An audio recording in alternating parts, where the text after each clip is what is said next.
여호와 샬롬.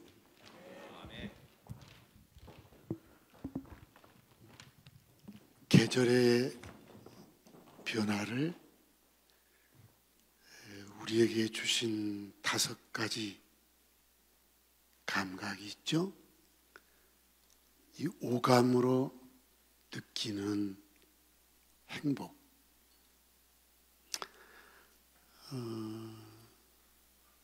하나님이 지으신 이 아름다운 자연의 변화를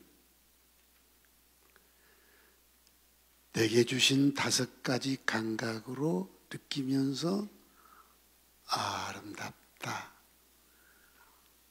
참 좋다, 이런 행복을 누리고 있습니다. 이것은 하나님이 주신 돈으로 환산할 수 없는 큰 복이에요.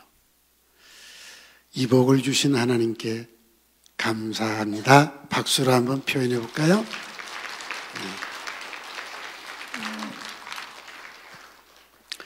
1월 달에는 역대상 16장 시편 105편에 있는 말씀을 대언하면서 마음이 즐거울지로다, 이 주제로 말씀을 나눴습니다. 마음이 즐거워지는 방법을 성경은 2가지로 말씀했죠.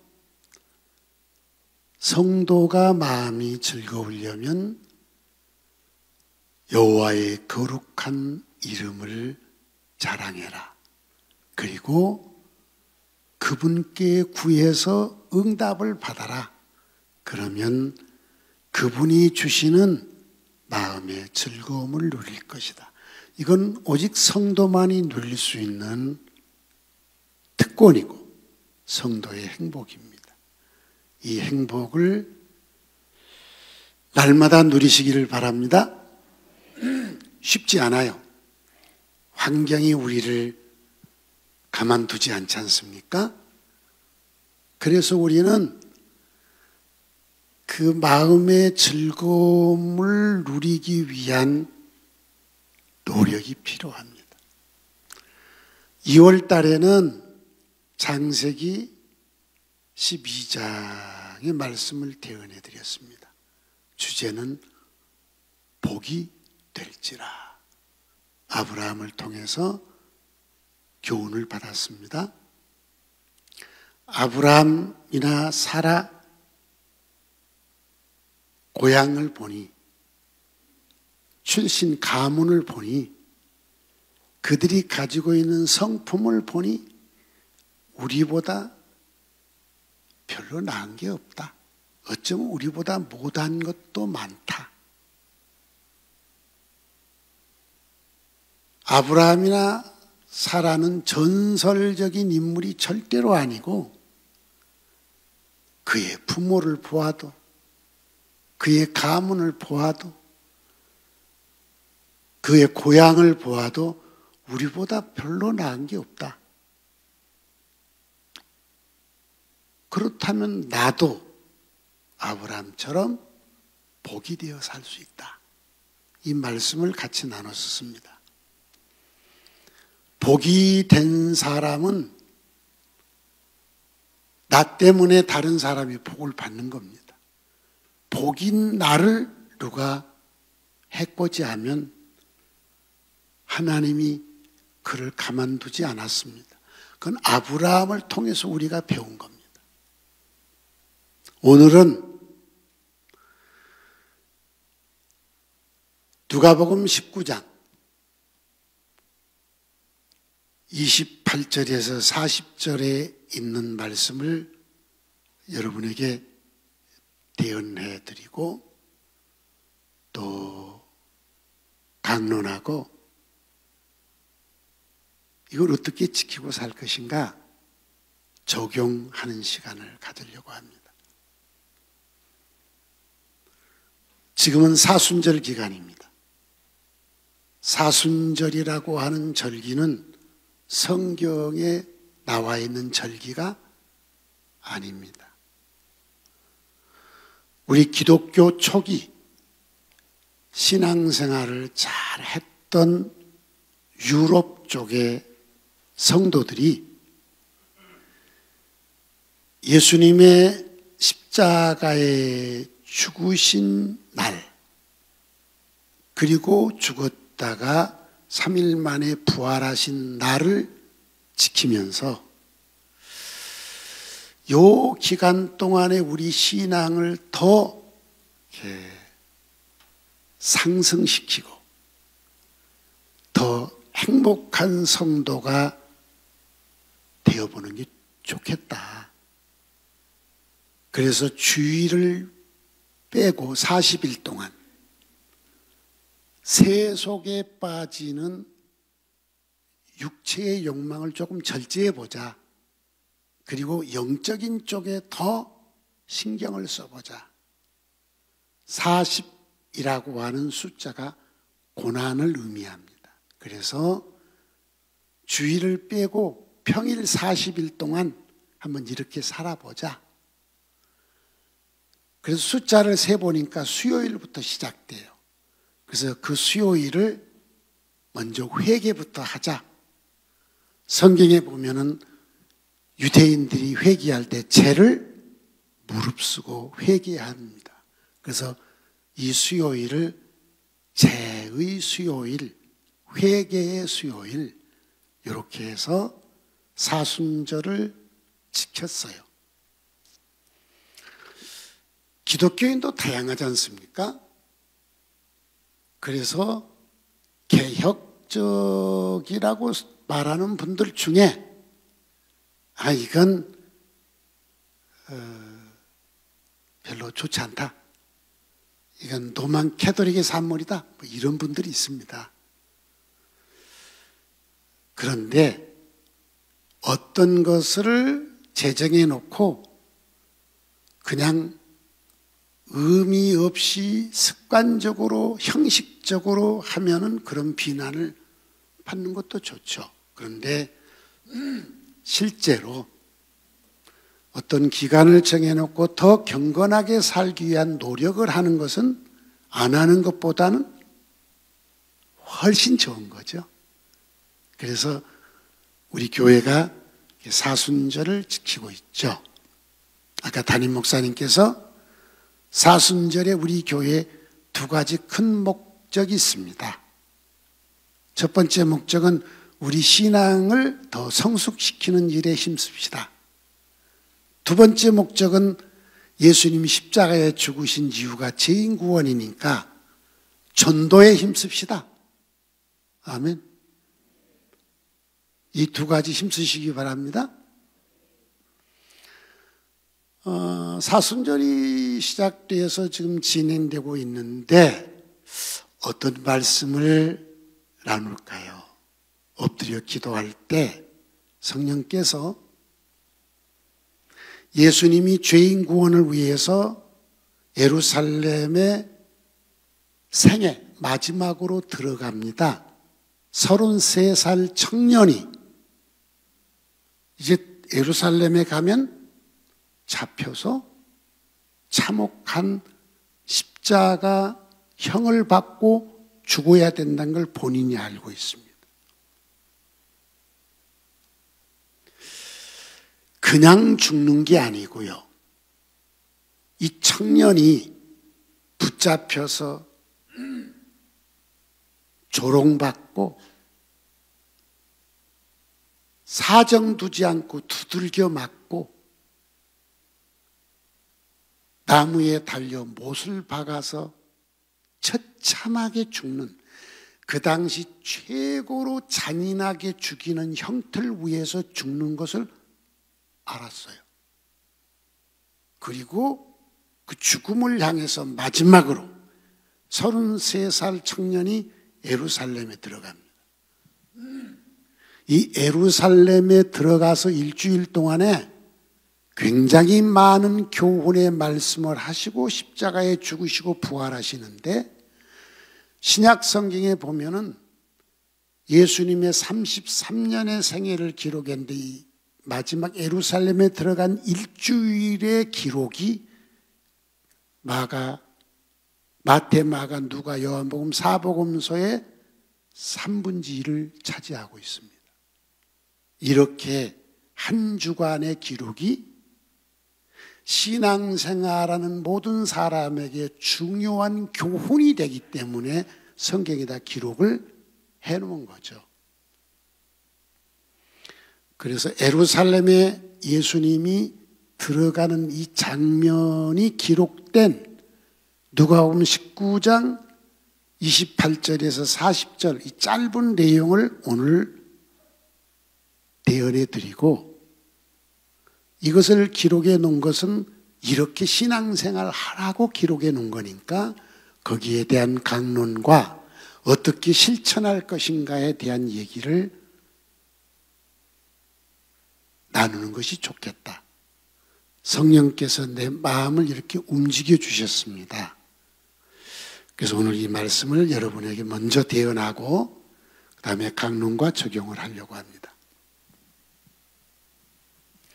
성지순례를 가능하면 다 가보셔야 돼요. 아셨죠? 해외여행 가지 말고 성지순례 가라니까요. 동남아 여행 가면 돈 작게 드니까 거기 자꾸 가지 말고 돈 좀 더 들더라도 성지순례를 꼭 갔다 와야 돼요. 그래야 이 성경이 기록된 또 성경에서 일어났던 사건의 현장을 그 땅을 내 눈으로 보지 않습니까? 오늘 이 19장 1절을 보니까 예수님께서 예루살렘을 가기 위해서 여리고에 왔습니다. 예루살렘 근처입니다. 여리고에서 10문화의 비유를 하십니다. 집에 가서 누가복음 19장 1절에서 21절까지 읽어보면 됩니다. 10문화의 비유를 마친 뒤 이제 예루살렘으로 가십니다. 여리고에서. 예루살렘에 가면 예루살렘 동쪽에 자그마한 산이 있습니다. 바로 옆이에요. 감람나무가 많아서 그 산을 감람산이라고 합니다. 그 감람산 넘어 동쪽에가 베단이라는 마을이 있습니다. 그 마을이 유명해진 것은 나사로 삼형제 때문에 유명해졌죠. 그 베단에서 조금 돌아오면 벳박이라는 마을이 있습니다. 예수님이 베다니와 벳박의 사이에 오셔서 두 제자를 부릅니다. 누군지 이름은 기록 안 됐습니다. 그리고 그들을 보내십니다. 뭐라고 보내시느냐? 맞은편 마을로 가보세요. 사람이 한 번도 타본 적이 없는 어린 나귀 새끼가 매여 있을 것입니다. 그걸 풀어서 내게로 끌고 오십시오. 혹시 주인이 왜 남의 나귀 새끼를 풀어 끌고 가십니까? 이렇게 묻거든 주가 쓰시겠다고 합니다. 이렇게 말하세요.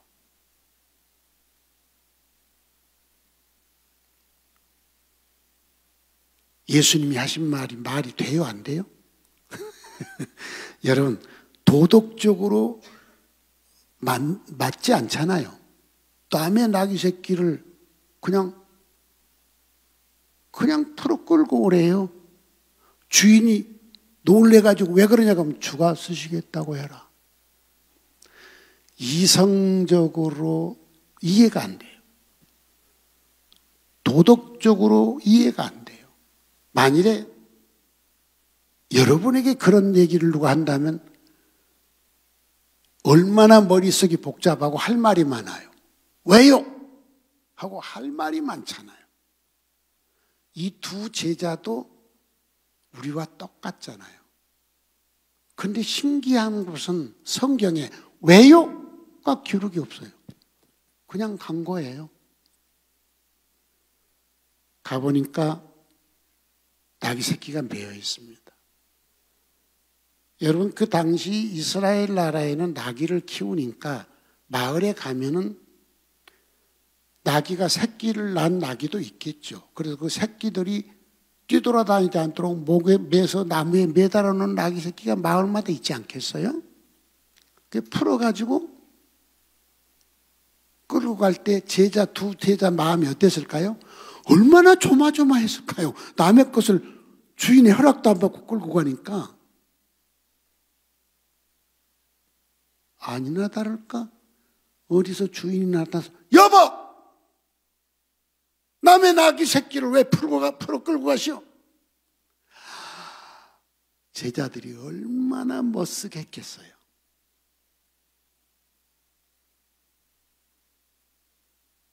제자들은 예수님이 시킨 대로 한 거예요.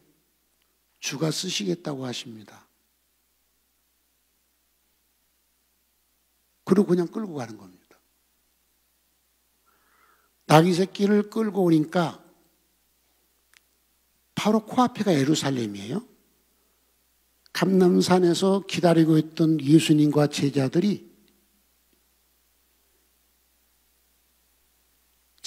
성경을 보니까 자기 옷을 벗어서 나귀 새끼에게 이렇게 덮었습니다.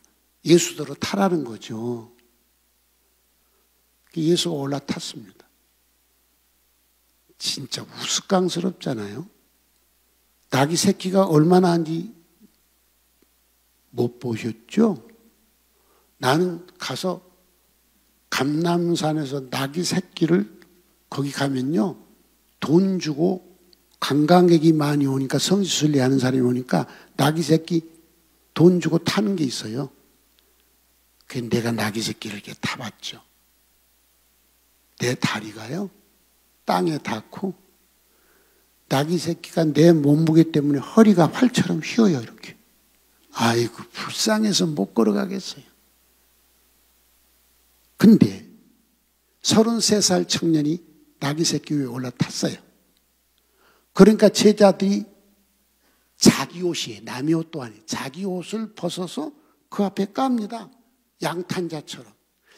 내가 보기엔 얘들 속곱장난도 이렇게 안 할 것 같아요. 쪽팔려서. 왜 깔아요? 그리고 성경 기록을 보니까 제자의 온 무리들이 예수께서 자기들과 함께 다니면서 행하신 능하신 일, 이 능하신 일이 뭐냐? 기적이죠. 예수께서 자기들과 다니면서 행하신 기적으로 인하여 이분은 우리와 같은 사람이지만 우리와 같은 사람이 아니다. 이건 하나님의 아들만이 할 수 있는 일이다. 이분은 왕이시다. 이렇게 느낀 거예요. 그래서 자기들의 겉옷을 갈아 깔면서 이유는 간단해요. 예수를 따라다니는 제자들이 부자요, 가난한 사람이요. 무지하게 가난한 사람들이 부자였으면 양탄자 사서 쫙 깔았겠죠. 자기들의 옷을 벗어서 깐 거예요. 그리고 예수는 참 우스꽝스럽죠. 나귀 새끼를 타고 비탈길을 내려갑니다. 비탈길을 내려가서 올라가야 예루살렘 동편문이 나옵니다. 저는 그 길을 다 가봐서 눈에 훤하죠. 그러면서 소리를 지릅니다. 뭐라고 소리 지릅니까? 찬송하리로다. 주의 이름으로 오시는 누구? 왕이여. 하늘에는 평화, 가장 높은 곳에서는 영광이로다. 막 이렇게 환호를 하니까 그걸 구경하고 있던 사람들, 어디든지 꼭 꼬투리 잡는 사람이 있어요. 참 신기한 것은 집에도 보면 무슨 일을 하면 꼭 꼬투리 잡는 사람이 집안에도 한두 명 있죠. 직장에서도 무슨 일을 하면 꼭 꼬투리 잡는 사람 한두 명 있죠. 맞죠? 여러분 다 살아봐서 알잖아요.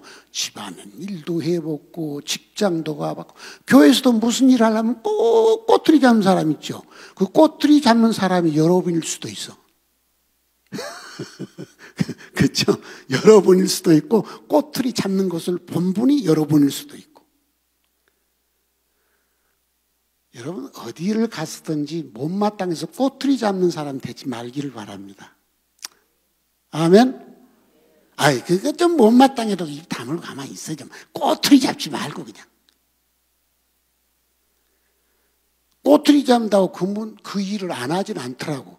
그걸 뭐라고 그래? 개야 치서라 귀찮으면 간다. 그런 말이 왜 나왔어? 꼬투리 잡는 사람에서도 간다는 소리죠. 그러니까 꼬투리 잡아봐. 가끔 꼬투리 잡으면 제동이 걸릴 때도 있어. 근데 대체로 꼬투리 잡아도 제동이 안 걸리고 그냥 가더라고. 꼬투리 잡는 사람만 요상한 사람이 될 때가 많아 또. 그 꼬투리 잡는 사람이 누구냐? 서기관과 바리새인. 여기 보면 바리새인으로 나왔어요. 그 바리새인이 예수 선생, 그 꼴값 떨지 말고 당신 제자들 책망 좀 하시오. 왜 꼴값이요? 아니 나귀 새끼를 타고 그 남루한 옷을 벗어 깔아놓고 뭐라고 말해? 찬송하리로다 주의 이름으로 오시는 누구라고? 왕이요 왕이요 왕. 이런 뭐 백마를 타고 간다면 좀 이해는 할런지 모르겠어. 그렇잖아요? 그러니까 하도 웃기니까 예수 선생, 모르겠어. 내가 선생이라고 붙여서 그래서 야 예수야 그랬는지 야 이 새끼야 그랬는지도 모르지.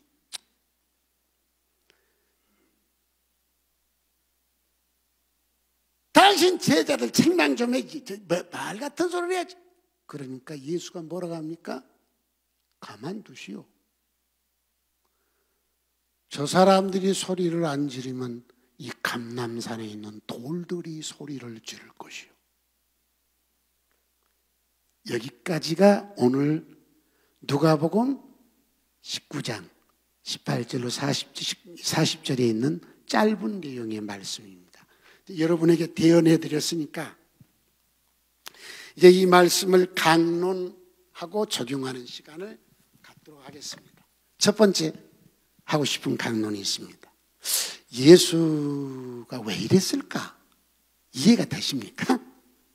여러분 요즘 그 팬덤 정치, K-팝 팬덤, 정치가 팬덤, 우리나라 난리 나죠 뭐. 정치하는 사람들 가면 막 떼거리로 몰려가서 막 소리 지르고 아무개 하고 팬덤 정치를 하잖아요.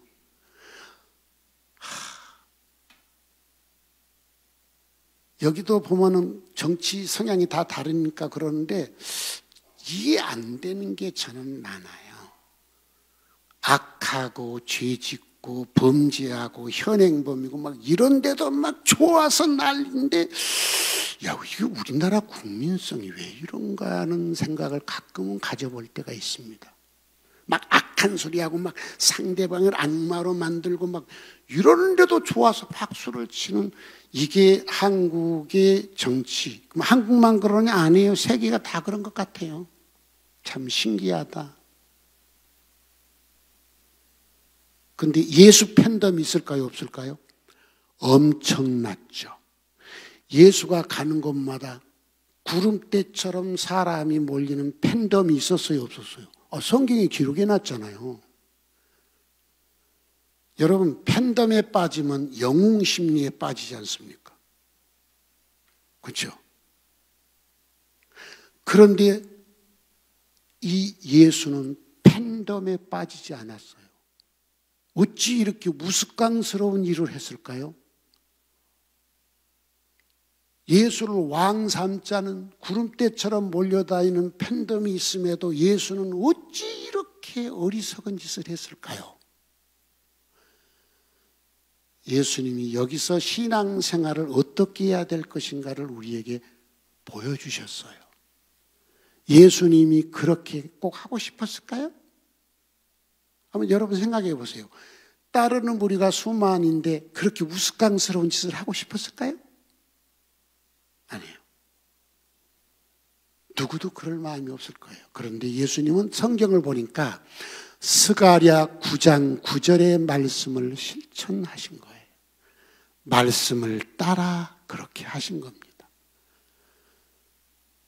자, 스가랴서 9장 9절 한번 읽어볼까요? 시작. 시온에 따라 크게 기뻐할지어다. 예루살렘에 따라 즐거이 부를지어다. 보라, 네 왕이 네게 임하시나니 그는 공의로우시며 구원을 베푸시며 겸손하여서 나귀를 타시나니 나귀의 작은 것 곧 나귀 새끼니라.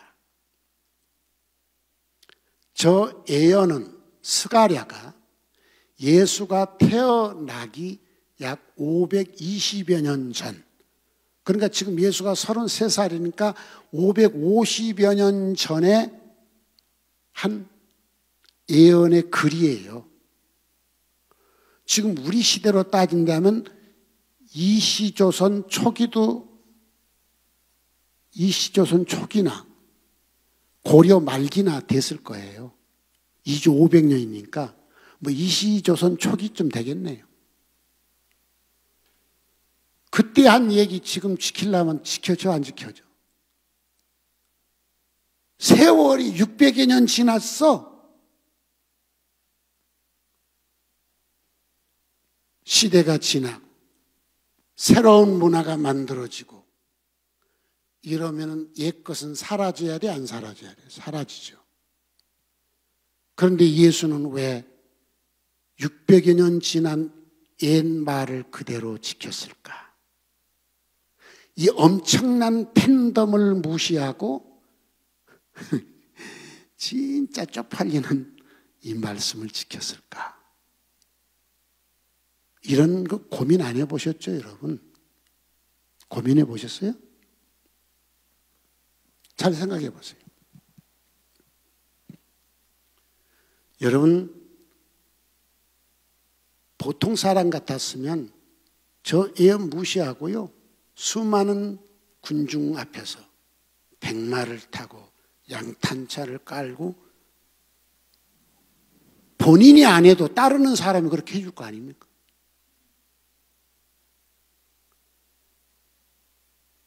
참 우스꽝스러운 일, 쪽팔리는 일, 비난받아 마땅할 일, 이 일을 예수는 왜 하셨을까? 이유는 아주 간단해요. 신앙생활은 말씀을 따라 사는 것이다. 아멘. 하나님의 말씀은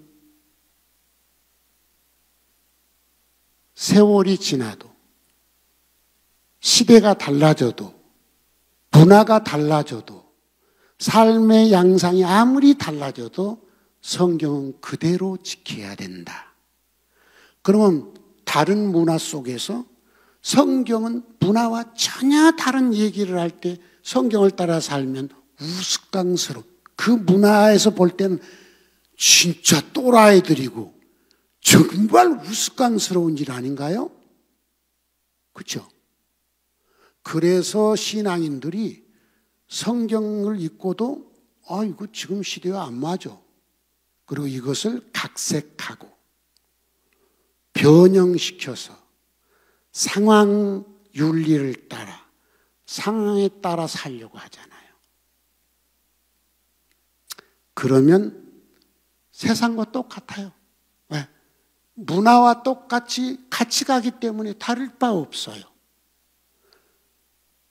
그래가지고선 세상에 빛일 수도 없고, 세상에 향기일 수도 없고, 소금일 수도 없고, 세상의 편지일 수도 없습니다. 다르니까 하고 쳐다보는 거예요.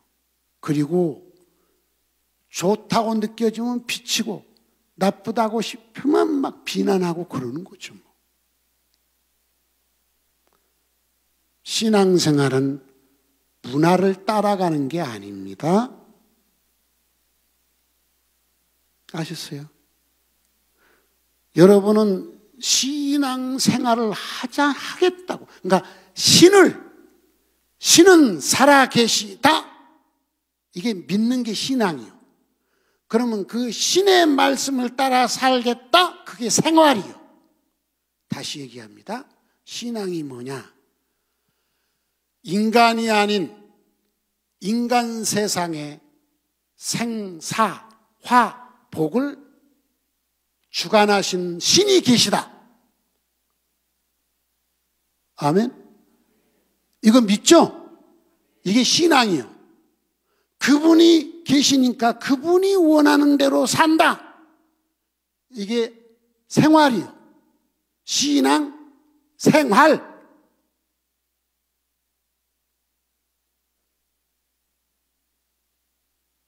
성경에 그 신의 말씀이라고 믿습니까? 쫄아가지고 또 말을 못하네. 생활을 말하니까. 성경이 하나님의 말씀이라고 믿습니까? 아멘 좀 크게 해봐. 졸다가도 아멘은 하는구나. 딴 사람이 아멘 하니까 나중에 따라서. 감사하지. 그냥.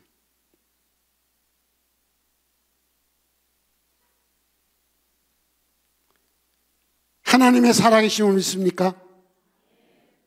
내가 태어난 것도 하나님이 보내주셨다고 믿습니까? 죽는 것도 하나님이 불러야만 간다는 걸 믿습니까? 내가 복을 받는 것도 하나님이 주셔야 되는 걸 믿습니까? 내가 벌을 받는 것도 하나님이 벌을 내려야 받는다는 거 아십니까? 그러면 그분의 말씀을 따라 살아야 돼요, 안 살아야 돼요? 문화와 달라도 우리는 문화를 따라 사는, 이 시대의 문화를 따라 사는 것이 아니에요, 신앙이는. 세월이 달라져도, 삶의 스타일이 달라져도, 문화가 달라도, 언어가 달라도, 세계 어디에 있든지 나는 이 말씀을 따라 살겠습니다. 이게 예수님이 우리에게 보여준 겁니다. 진짜 한번 생각해 봐요. 수만 명이 따라다니는 이 예수가, 영웅 예수가 나귀 새끼를 타고 그 남루한 옷자락을 갖다 까는데 그걸 타고 이렇게 간다. 이 쪽팔려서 살겠어요, 이게 진짜. 이게 가능한 일입니까? 그럼에도 스가랴 9장 9절의 말씀을 나는 실천하겠다. 왜? 세상을 구원할 왕이 예루살렘에 들어갈 때 나귀 새끼를 타고 겸손하게 들어갈 것이다. 스가랴가 예언이 났잖아요. 아이, 그 예언 무시하고 지금 뭐 그냥 수만 명이 따라오니까, 야, 백마를 가져와 양탄자를 깔아. 나는 하나님의 아들이요 만왕의 왕이다. 출발! 이러고 싶지 않겠어요? 생각해 봐요. 그 문화 속에서. 집에 가서도 다시 한번 되새김질 해보시고, 나는 지금 문화에 빠져 살고 있나? 지금 문화 속에서 눈치 찔끔찔끔 보면서 어정쩡하게 살고 있나? 어떤 경우도 나는 성경 따라 살고 있나? 이거 한번 살펴보시고, 신앙하고 계신 성도요, 생활도 하시기 바랍니다. 신앙, 신은 살아계시라 믿는 성도요, 그분이 하신 말씀을 따라 사는 생활도 하시기 바랍니다. 적당하게 뭉개버리지 마시고. 두 번째 주는 교훈이에요. 두 제자, 이름도 안 써놔서 누군지.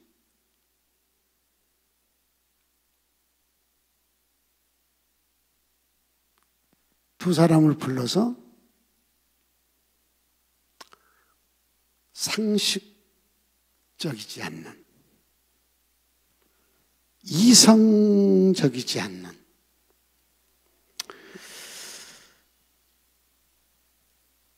도덕적이지 않는 요상스러운 일을 시키네요. 맞은편 마을로 가세요. 나귀 새끼가 매 있는데 끌고 오세요. 왜 끌고 가냐? 그러면 주가 쓰시겠다고 말하세요.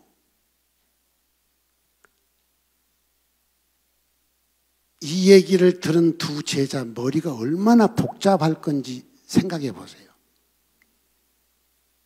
우리와 똑같은 사람이에요. 로봇도 아니에요. IA도 아니에요. 그냥 우리와 똑같은 감정을 가진 똑같은 사람인데 이 얘기를 했을 때 여러분 이해 가겠어요? 따지겠어요? 잘 생각해 보세요. 똑똑한 여러분, 굉장히 도덕적인 여러분, 매우 이성적인 여러분, 따지겠어요? 안 따지겠어요? 선생님, 말 같은 소리를 하세요. 아마 자동으로 튀어나왔을는지도 모르죠. 근데 성경에는 그 기록이 없어. 그랬는지 어땠는지 모르겠지만 기록이 없어. 그냥 아무 말 없이 그냥 간 거예요. 그리고 그대로 해요. 그러면 신앙 생활은 어떻게 해야 옳은 건가? 여러분, 요한복음 17장을 보면요, 예수님이 제자들을 위해서 마지막으로 한 기도, 긴 기도가 요한복음 17장에 기록됐어요. 그 요한복음 17장 18절에 뭐라고 나오는 거니? 아버지께서 나 예수를 세상에 보내신 것처럼 나도 저들을 세상에 보내겠습니다. 이 기도가 나옵니다. 하나님이 그 아들을, 신을, 너 사람의 몸을 입고 사람 사는 세상에 가서 살다가 사람들의 죄를 뒤집어 쓰고 참혹한 십자가 형태로도 죽고 지옥까지 내려가서 사람들의 죄값을 네가 대신 갚아라 하고 보냅니다. 아이 진짜 또 세상에 내려서 좀 영광 받고 오라 그러면 될 텐데 아유 이러라 가라는 거예요. 그때 아들은 네 하고 온 겁니다. 내가 이렇게 한 것처럼 나도 저들을 세상에 보내겠습니다. 이 기도가 나옵니다.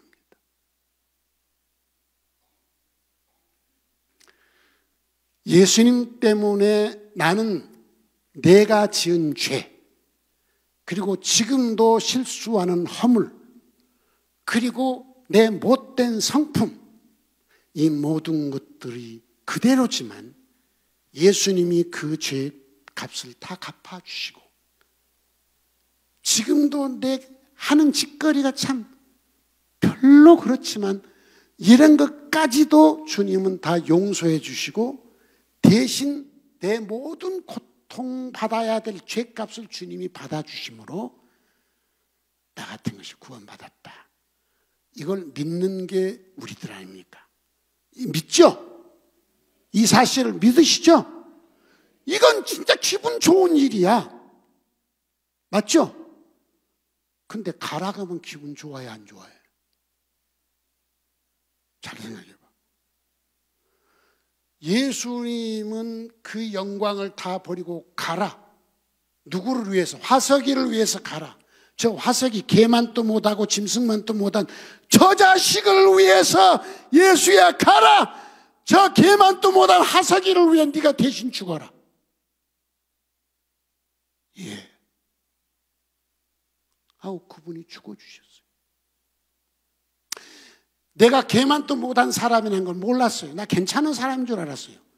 그런데 예수를 만나보니 내가 개만도 못한 인간이구나. 그런데 그분이 나를 용서해 주셨구나. 내 대신 죽어주셨구나. 이걸 나는 깨달았어요. 이제는 그분이 가! 그러면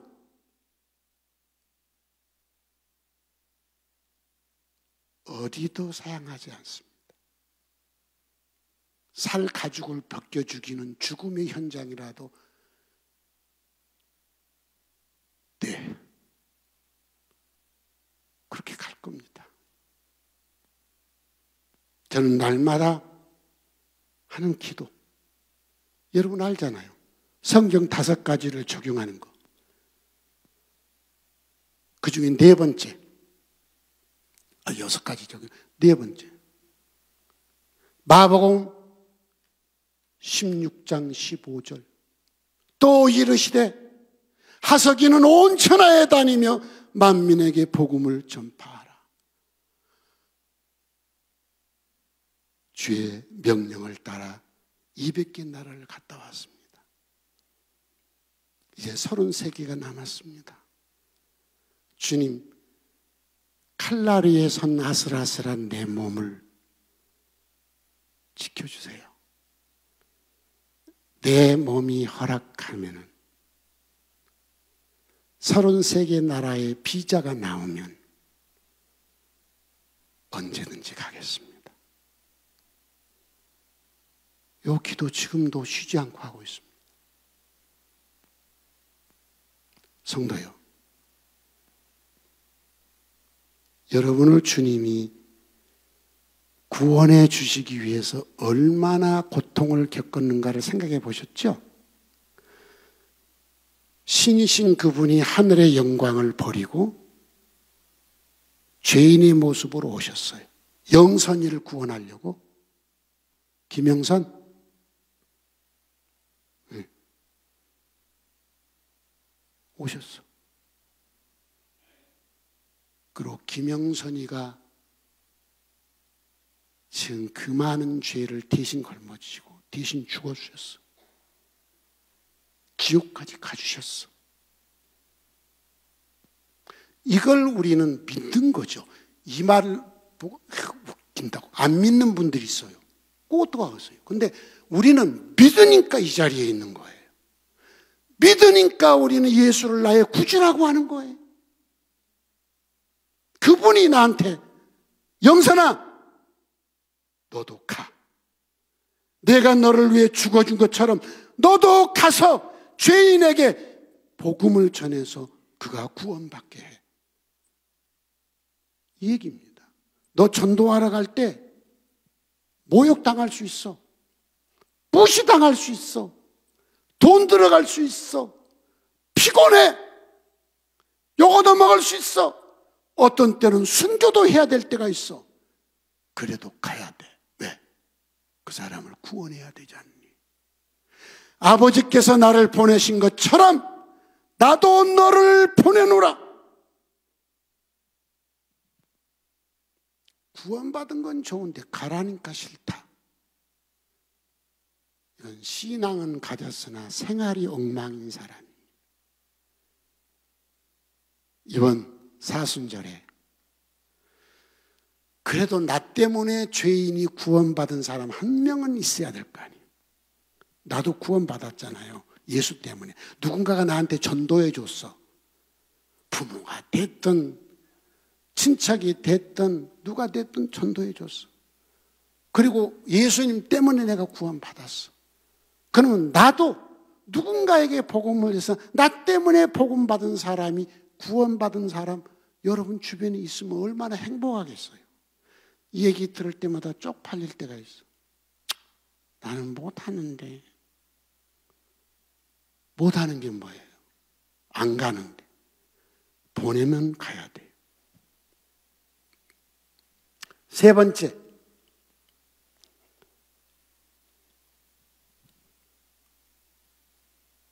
나귀 새끼 주인을 써놨네요. 이름도 없어요. 누군지도. 나귀 새끼 주인, 왜 남의 나귀 새끼를 풀어 가시오? 요 말 한 마디밖에 없어. 얘도 없고 뭐 아니오도 없고 왜 남의 나귀 새끼를 풀어 가시오? 요 말만 기록됐네요. 이 사람, 이 훌륭한 사람이. 이름도 없어. 요 시골에서 살아본 분들, 나이 드신 분들은 시골에서 송아지 새끼 한 마리 키우는 집도 드물었어요. 가난한 시절에는. 송아지 한 마리가 얼마나 큰 재산인 줄을 가난한 시절에 살아본 분은 알아요. 소 있는 집이 별로 없었어요, 시골에. 그럼 이 나귀 새끼 얼마나 소중한 재산입니까? 근데 주가 쓰시겠다. 한마디 이유도 없이 그냥 보내네요. 성경은 이런 곳이 참 많이 나와 있습니다. 아브라함한테 너 독자 아들 내가 쓰고 싶다. 바치라 하잖아요. 사르밧 가부한테는 한 번 먹고 죽으려고 했는데 그거 내가 쓰고 싶다. 가져라 하잖아요. 그 참 신기한 일이에요. 왜 그럴까요? 하나님이 뭐 잡수시는 분입니까? 필요한 분입니까? 아니, 나로 하여금 내가 하나님을 얼마나 사랑하는가를 알게 하기 위해서예요. 그래서 성경에 이런 말씀 기억하세요? 네가 네 자신이 믿음에 있는지 시험하여 보라. 성경 읽었으면 기억나시죠? 너 자신이 김영선 네가 진짜 믿음 안에 있는지 네 자신을 한번 시험해 봐라. 이 얘기예요. 여러분 시험해 보셨습니까? 나는 믿음 안에 살고 있어. 이런 확신이 오도록 시험해 보셨냐고요. 그냥 상상 임신하고 사는 사람들이 많아. 세상에서 제일 쉬운 게 뭔 줄 아세요? 생각하는 거예요. 온갖 생각, 앉아서 생각하는 건 너무 편해. 그보다 조금 어려운 게 뭔지 아세요? 생각을 뭘로 해야 돼? 말로 표현하는 거. 그래도 앉아서 말하는 거 쉬워요. 내가 일부 예배 때 얘기했는데 우리 아내하고 얘기를 안 하려고 했는데 할 수 없이 해야 되겠어요. 아침에 밥 먹는데 우리 아내가 나한테 그래요. 여보, 잡부 사서 해. 아이고, 최수련 장면 몸 안 좋다는데 자꾸 그 캠핑카 팀 와서 일 시키면 그 시험 들 수도 있어. 잡부 사서 해. 말 않고 가만히 있으니까. 또 얘기해요. 그래서 한 번만 얘기해도 내가 알아듣거든요. 그랬더니 반응이 없으니까 그렇죠? 그래서 당신이 한번 해보지 그래? 잡부를 목포에 가서 잡부 사와봐. 차 가지고 와서 잡부를 싣고 와서 일하고 인건비 주고 차로 모셔다 드려야 돼. 당신 한번 해봐. 그리고 지금 철수가 광주에 사니까 광주에서 잡부를 싣고 오는데 멀다고 안 오려고 그래. 잡부들도. 잡부가 7시에 오는데 강주에서 오려면 8시까지 와야 그 인력시장에서 7시까지 도착하거든요. 인력시장에서 벌써 다 하시면 인력시장에 사람들이 다 팔려나가잖아요. 그 차 타고 오는 거 싫다는 거죠. 그러니까 인건비를 더 많이 줘야 돼요. 예를 들어 15만 원 준 사람 22만 원, 3만 원 줘야 돼요. 그리고 1시간 철수가 싣고 왔다가 또 일하고 또 돌려보내면 또 광주 가서 인력시장까지 갖다 실어다 주고 지 집으로 가야 돼요. 이게 쉬운 일이야. 근데 아내한테 그렇게 얘기했습니다. 당신은 말로 하는데 당신이 한번 해봐. 그거 쉬운 일 아니야. 그 있죠, 아침에 김연희 씨? 생각 쉬워. 말하기 쉬워. 행동이 문제야. 신앙은 생각하는 게 아니야. 신앙은 말하는 게 아니야. 신앙은 생활하는 거야. 아멘. 아멘. 상상 임신한 사람 뭐예요? 임신도 안 해놓고 그러고 다녀. 10달 가봐 애도 안 나와. 그리고 지가 막 임신했다고 10달 됐는데 애도 안 나와.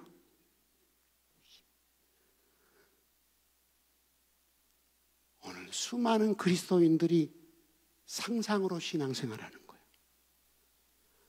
말로만 신앙생활하는 거예요. 열매가 없어. 열매가. 삶이 없다는 거예요. 삶이. 나 사는데요. 그건 상상이야. 상상. 머리로 나 괜찮은 신앙생활이야. 나 이 정도면 좋은 신앙인이야. 생각하고 말로만. 행동이 따라야 되는데. 그래서 야고보서 2장이 뭐라 했어요? 야고보서 2장이 뭐라 했어요? 영혼이 없는 몸이 죽은 것처럼 행함이 없는 신앙은 죽은 것이라고 했어요. 그렇습니다. 사랑하는 성도 여러분, 요한일서 3장 16절 띄워보시겠어요? 요한일서 3장 16절을 한번 읽어보겠습니다. 시작. 그가 우리를 위하여 목숨을 버리셨으니 우리가 이로써 사랑을 알고 우리도 형제를 위하여 목숨을 버리는 것이 마땅하니라.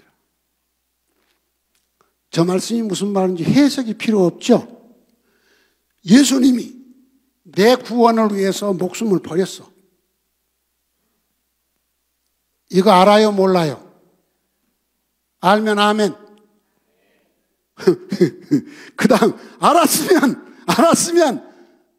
너도 형제를 위하여 목숨을 버리라는 거예요. 너도 형제 구원을 위해서 땀 좀 빼보고 입도 열어보고 전도하러 나가고 섬기고 해보라는 거야. 왜 너는 가만히 앉아서 구원받고 다른 사람 구원을 위해서는 한 발짝도 안 내미냐는 거야. 어?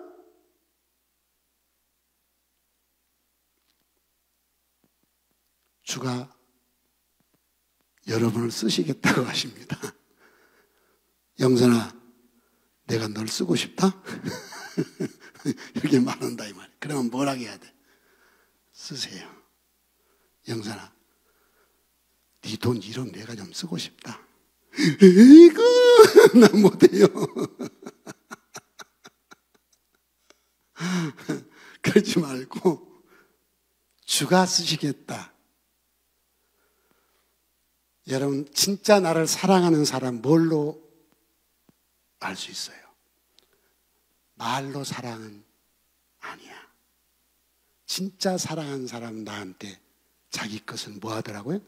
내주더라고요. 아낌없이 내주더라고요. 그걸 보고 진짜 날 사랑하는구나, 그걸 느낄 수 있어요. 말로 그 느낌이 오지 않아요. 이제 말씀 마칩니다. 사순절 기간, 오늘 주신 이 짧은 성경에서 예수님을 보고서 팬덤과 상관없이, 문화와 상관없이 나는 하나님의 말씀을 있는 그대로 지키고 살아야 돼. 이게 참 신앙인이구나. 하나님의 말씀을 문화에 희석시키지 말자. 그대로. 아멘. 아멘. 예수가 보여준 교훈이에요. 두 제자가 보여준 교훈. 보내면 가자. 이거 뭐 따지지 말자. 그 도덕적이지 않은데요. 그거 이성적으로 이해가 안 되는 일인데요. 하지 말고 보내시면 가자. 나귀 새끼의 주인, 주가 쓰시겠다고 합니다. 드리자. 이것이 진짜 예수를 사랑한 사람의 모습이구나. 이것이 진짜 구원의 감격을 누리고 사는 사람의 모습이구나. 내가 구원받은 것은 예수의 십자가의 죽음과 부활 때문인데 이걸 진짜 가슴으로 느낀 사람은 어떤 경우도 그분의 말씀을 따라 살 것이고, 어떤 경우도 그분이 보내면 갈 것이고, 어떤 경우도 그분이 필요하다면 쓰세요. 왜? 사랑 때문입니다. 예수님을 향한 사랑 때문입니다. 내가 받은 구원의 감격 때문입니다. 구원받은 성도요, 예수를 사랑하는 성도요, 내가 믿음에 있는지 나 자신을 한번 시험해 보시고, 나는 주님의 사랑 안에 거하고 있구나. 이 행복을 누릴 수 있는 신앙 생활을 하시기를 주의 이름으로 축복합니다. 상상 임신하지 마세요. 상상 신앙생활 하지 마세요. 나 괜찮은 신앙이라고 하지 마시고 행동으로 보이는, 행동을 통해서 내가 예수 사랑 안에 거하고 있구나, 행복하다, 이런 행복이 있는 성도 되기를 주의 이름으로 축복합니다.